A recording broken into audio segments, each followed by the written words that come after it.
अगर आपकी शादी विवाह में लगातार अड़चनें बनी हुई हैं, शादी के योग नहीं बन पा रहे हैं, रिश्ते बहुत आते हैं लेकिन रिश्ता पक्का भी हो जाता है और लास्ट मोमेंट पे जाकर अगर शादी टूट जाए, एक बार नहीं अगर 2-3 बार ऐसा हो चुका है कि शादी जो है हो नहीं पा रही है। आप देखने में बहुत अच्छे हैं, घर परिवार भी बहुत अच्छा है, अच्छी खासी जॉब करते हैं, उसके बावजूद भी अगर शादी के योग नहीं बन पा रहे हैं, माता पिता हैं जो अपने बच्चों के शीघ्र विवाह के लिए बहुत ज़्यादा परेशान हैं, कई पूजा पाठ कर चुके हैं, लेकिन अगर उनके बच्चे की शादी नहीं हो पा रही है, उम्र 30 साल 35 साल या फिर उससे भी अधिक हो गई हो और विवाह के अभी तक योग नहीं बन पा रहे हो, या फिर आप मनपसंद शादी करना चाहते हैं, आप चाहते हैं कि सुयोग वर से या वधू से हमारा विवाह हो जाए, लेकिन किसी न किसी अड़चन की वजह से शादी नहीं हो पा रही है, तो ऐसे में आपको इस वीडियो में एक सरल सा उपाय बताया जाएगा।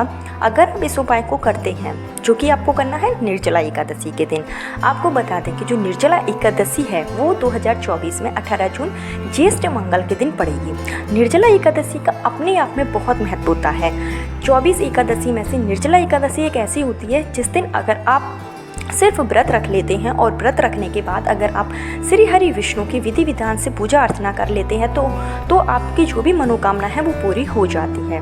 ऐसे में आपको निर्जला एकादशी के दिन एक सरल सा उपाय करना है।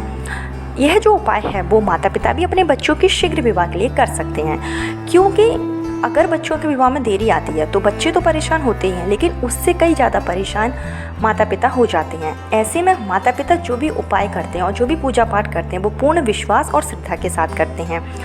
वो इतने विश्वास के साथ उपाय करते हैं जितना कि बच्चे भी उस तरीके से नहीं कर पाते हैं। तो अगर बच्चे करना चाहते हैं उपाय को तो बच्चे भी कर सकते हैं, नहीं तो जो माता पिता हैं वो बच्चे के लिए अगर उपाय करते हैं तो पूर्ण रूप से लाभ होगा और जल्दी से जल्दी शादी के जो योग हैं वो बन जाएंगे। निर्जला एकादशी का दिन बहुत ही शुभ दिन माना जाता है और इस दिन ज्येष्ठ मंगल भी है। ऐसे में कई दुर्लभ योग बन रहे हैं और निर्जला एकादशी के दिन हमारे भूमंडल पर ऐसी देवी शक्तियाँ होती हैं, इतना पावरफुल ये समय होता है कि अगर आप इस दिन उपाय करेंगे तो आपको निश्चित रूप से सफलता जरूर मिलेगी। तो निर्जला एकादशी जो कि आज से 2 दिन बाद ही है, तो आप यह उपाय जरूर कर लीजिए।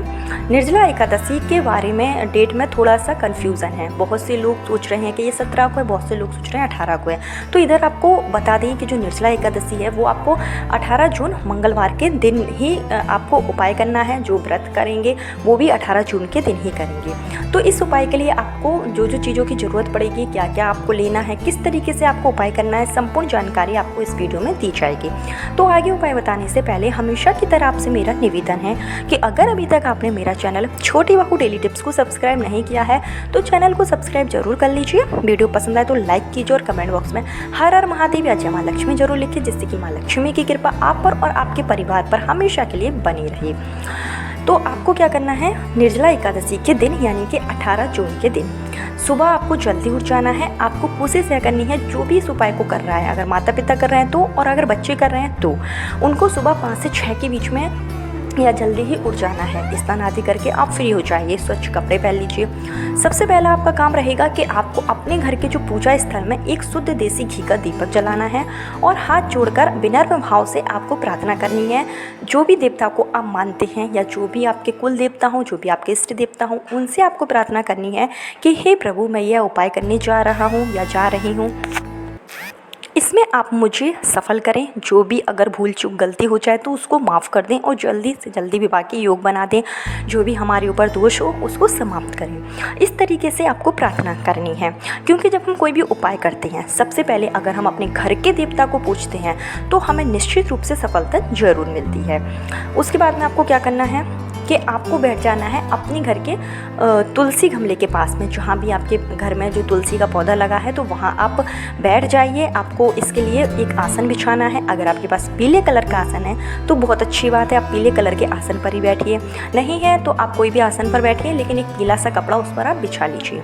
और जो आपको उपाय बताया जा रहा है वो आप सुबह के समय भी कर सकते हैं, शाम के समय भी कर सकते हैं। निर्जला एकादशी का पूरा दिन ही शुभ रहेगा, तो आप किसी भी समय अपने अनुसार आप इस उपाय को कर सकते हैं। तो आपको जो भी उपाय करना है उसमें आपको पूर्ण विश्वास रखना है। आपको ये सोचना है कि मैं यह उपाय करूँगा, इसमें मुझे निश्चित रूप से सफलता जरूर मिलेगी, शादी सही समय पर हो जाएगी। इस तरीके से सोचकर आपको उपाय करना है। तो आपको आसन पर बैठ कर जैसे आप तो आपको जो जो चीज़ों की ज़रूरत पड़ेगी पहले आप वो इकट्ठा कर लीजिएगा। इसके लिए आपको क्या लेना है, एक हल्दी की गांठ लेना है। तो जो हल्दी की गांठ है वो आप ले लीजिए, इजीली आपको मिल जाएगी कहीं पर भी। तो एक हल्दी की गांठ आपको ले लेना है और इसके लिए आपको लेना है थोड़ी मात्रा में आपको चंदन लेना है, जिसको आप अच्छे से घोर लीजिए। अगर लकड़ी वाला है तो उसको आप पीसकर थोड़ा सा इसका पेस्ट बना लीजिए। अगर आपके पास केसर है तो आप केसर को भी उसी चंदन घिसकर उसी चंदन में मिला लीजिए। अगर आपके पास चंदन नहीं है, केसर नहीं है, तो उस स्थिति में आप रोरी का भी प्रयोग कर सकते हैं, लेकिन जो प्राथमिकता रखनी है वो आपको चंदन की ही रखनी है। तो एक कटोरी में आप थोड़ा सा चंदन घोल लीजिए।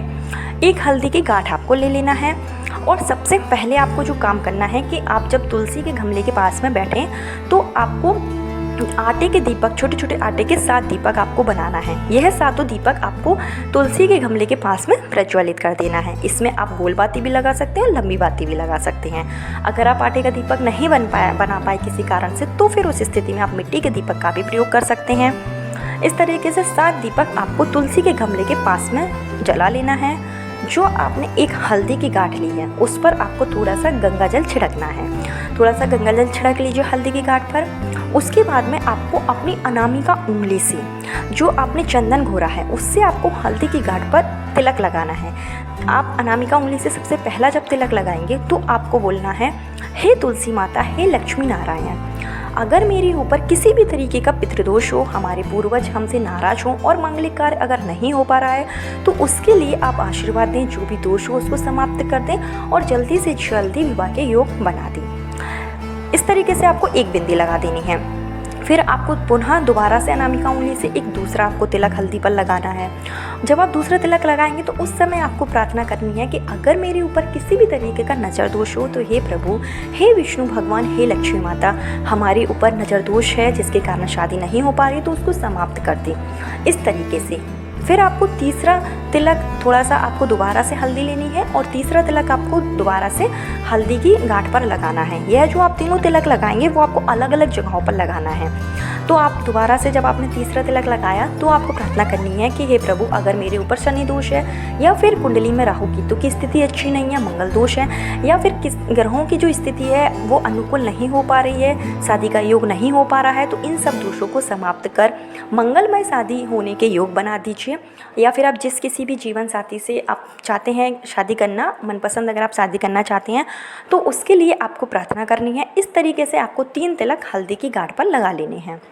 3 तिलक जब आप हल्दी की गांठ पर लगा ली, उसके बाद में आपको लेना एक मौलिका धागा जो कि कलावा होता है, जिसको हम अपने हाथ में रक्षा सूत्र की तरह बांधते हैं।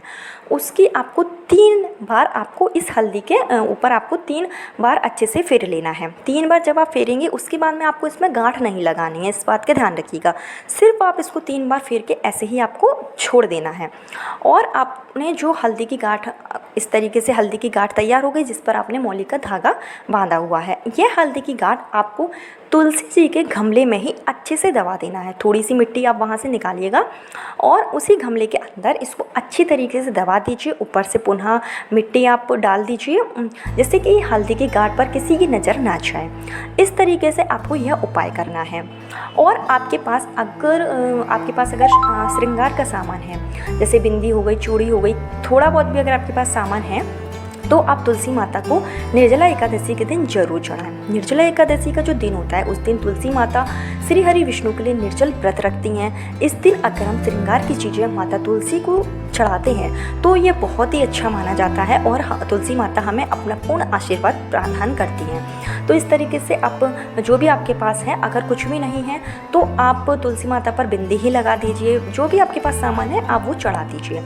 उसके बाद में आपको क्या करना है कि एक दीपक आपको पुनः जलाना है। जैसे कि 7 दीपक आपने पहले जला लिए, एक दीपक आपको उसके बाद में जलाना है। जब आपका उपाय पूर्ण हो जाए उसके बाद में एक दीपक पुनः जलाइए और इस मंत्र का आपको 108 बार जाप करना है। मंत्र इस तरीके से है, ओम नमो भगवते वासुदेवाय नमः। इस मंत्र का आप 108 बार जाप कीजिए। 108 बार अगर आप नहीं कर पा रहे हैं तो कम से कम आपको 21 बार इस मंत्र का जाप जरूर करना है।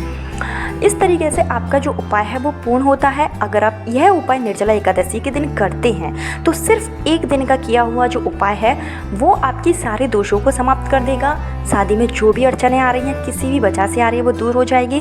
शादी जो भी होगी वो बहुत ही मंगलमय शादी होगी। तो इस तरीके से निर्जला एकादशी के दिन यानी कि 18 जून के दिन आप यह सरल सा उपाय जरूर करें। इस उपाय के लिए आपको कहीं बाहर जाने की भी ज़रूरत नहीं है। आपके घर में तुलसी का पौधा है तो आप वहीं आसानी से इस उपाय को कर सकते हैं।